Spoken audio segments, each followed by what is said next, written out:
What would you do if the woman you loved, the one you built a life with, was living a double life, and you found the undeniable proof in her coat pocket?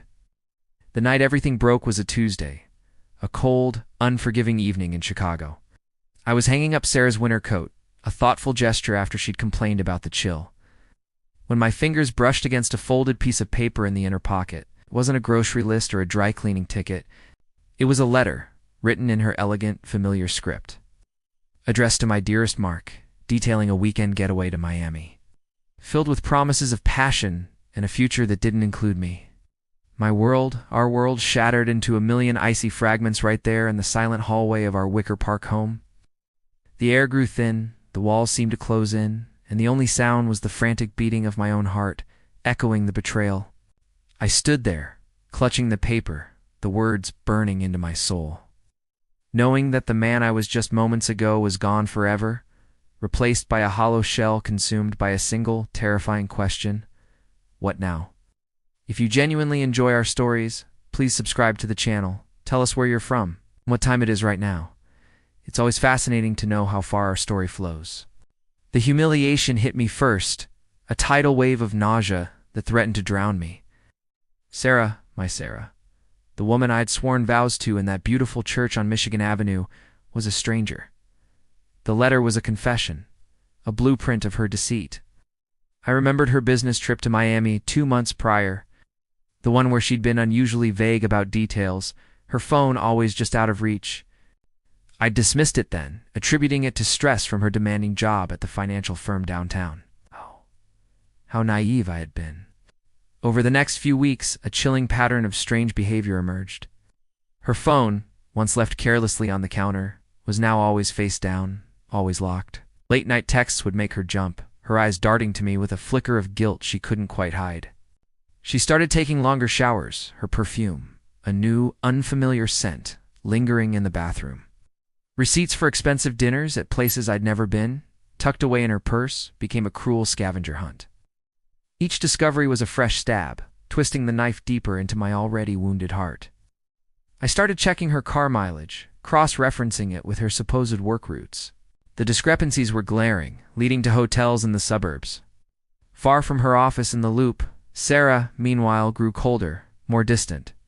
Our conversations became clipped, her touch mechanical, if it happened at all. She'd manipulate situations, turning my quiet questions into accusations, making me feel like the unreasonable one. "Why are you so insecure, David?" She'd snap, her voice laced with an icy disdain I'd never heard before. "Can't a woman have her own life?" She became a master of gaslighting, twisting reality until I almost doubted my own sanity. Mark, the man from the letter, was clearly making her feel untouchable, emboldening her arrogance. I saw them once from my car, leaving a trendy restaurant in River North, his arm possessively around her waist, her head thrown back in laughter. They looked like a couple, a real couple, and I was just the fool at home. I remember breaking down in our bedroom, the one we'd painted together, the one where we'd shared so many dreams. The tears came, hot and bitter, for the life I thought I had, for the woman I thought I knew. But amidst the despair, a cold, hard resolve began to form. The loyal, trusting husband was dead. In his place was a strategist, a man fueled by a quiet, burning rage. I wouldn't confront her. I wouldn't give her the satisfaction of seeing me crumble. I would dismantle her life, piece by agonizing piece. My revenge began with meticulous planning. I started gathering proof, not just for my own sanity, but for the legal and social traps I intended to set. I hired a private investigator, a discreet woman named Alina from a small office in Lincoln Park, who provided me with irrefutable evidence: photos, videos, hotel records, and even recordings of their phone calls. The affair partner, Mark, was a senior partner at her firm, a married man with a reputation for ruthlessness.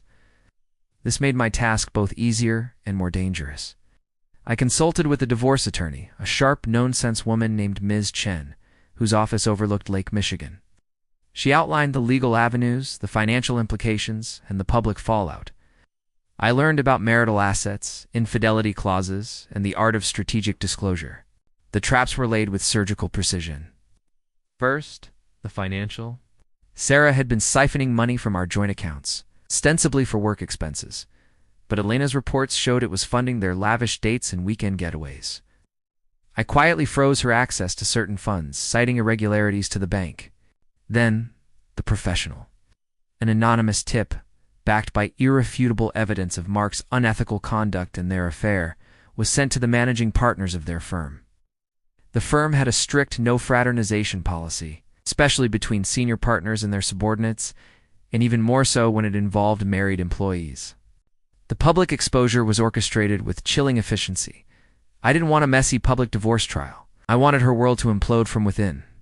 The evidence, carefully curated, found its way to Mark's wife, a prominent socialite in Dallas.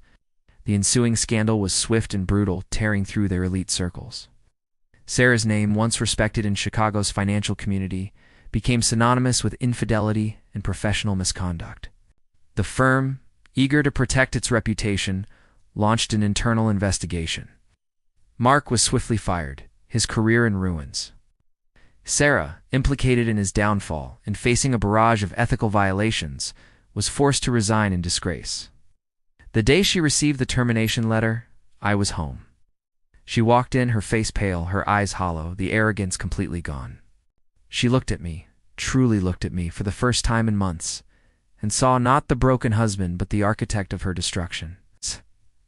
There was no shouting, no dramatic confrontation, just a quiet, chilling understanding. She tried to speak, but no words came.